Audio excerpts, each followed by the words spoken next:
রাসূলুল্লাহকে মদিনার মুনাফিকরা হিংসা করে নাই?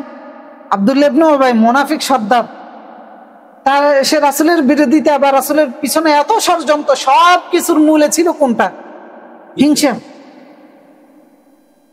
সে ভেবেছে যে রাসূলের কারণে সে তার অবস্থান হারিয়েছে, যে পদমর্যাদা সে পেত সেটা থেকে সে বঞ্চিত হয়েছে।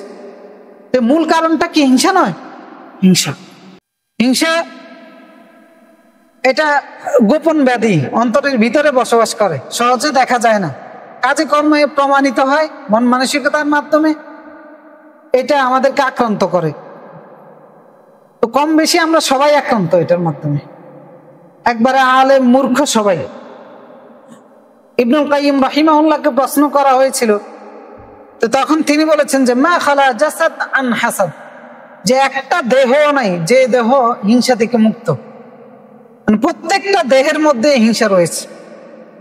ওয়াইর আন্নাল লাইম ইউবদিহি ওয়াল কারীম ইউখফিহি, তবে হ্যাঁ, মূর্খ ও নিচু শ্রেণীর ব্যক্তি যে সে তার হিংসার বহিঃপ্রকাশ ঘটায়, ওইটাকে প্রকাশ করে দেয়। আর বুদ্ধিমান যে, সম্মানিত যে, সে এটাকে দমিয়ে রাখে, গোপন করে রাখে, এটাকে প্রকাশ হতে দেয় না। মানে এই দুর্বলতা সবার ভিতরে আছে। এক শ্রেণীর মানুষ সেটাকে কন্ট্রোল করতে পারে, আরেক শ্রেণীর মানুষ এটাকে কন্ট্রোল করতে পারে না।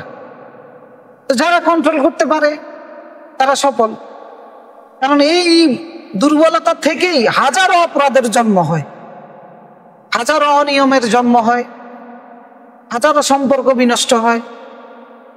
তো সেজন্য এটা ছোট্ট শব্দ হলেও এর ক্ষতিকর প্রভাব কিন্তু অনেক মারাত্মক।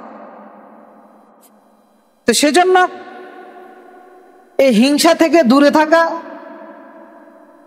নিজের জন্য, নিজের পরিবারের জন্য এবং সমাজের জন্য কল্যাণকর।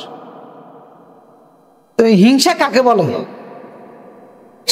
ইমাম নববী রাহিমাহুল্লাহ তিনি বলেছেন আল হাসাদ আন তুকরাহু নি'মা আলা গায়রিক ওয়া তুহিব্বু যাওয়ালুহা আনহু, যে হিংসা হচ্ছে অন্যের নিয়ামত দেখে অপছন্দ করা, আর তার থেকে এই নিয়ামতটা চলে যাক এটা কামনা করা, এটাকে বলা হয় তাকে হিংসা।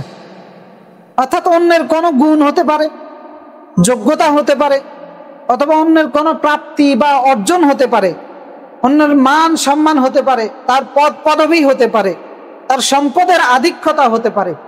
এই সমস্ত বিষয়গুলোর কারণে কাউকে অসন্তুষ্ট দৃষ্টিতে দেখা, তার প্রতি অসন্তুষ্ট হওয়া বা তার ক্ষতি বা ধ্বংস কামনা করা, এই যে তার প্রাপ্তি বা অর্জন, সম্মান হোক, সম্পদ হোক অথবা গুণ হোক, এটা চলে যাওয়ার জন্য আমাদের মনে মনে যে একটা কামনা বাসনা, এইটাকে বলা হয় তাকে হিংসা।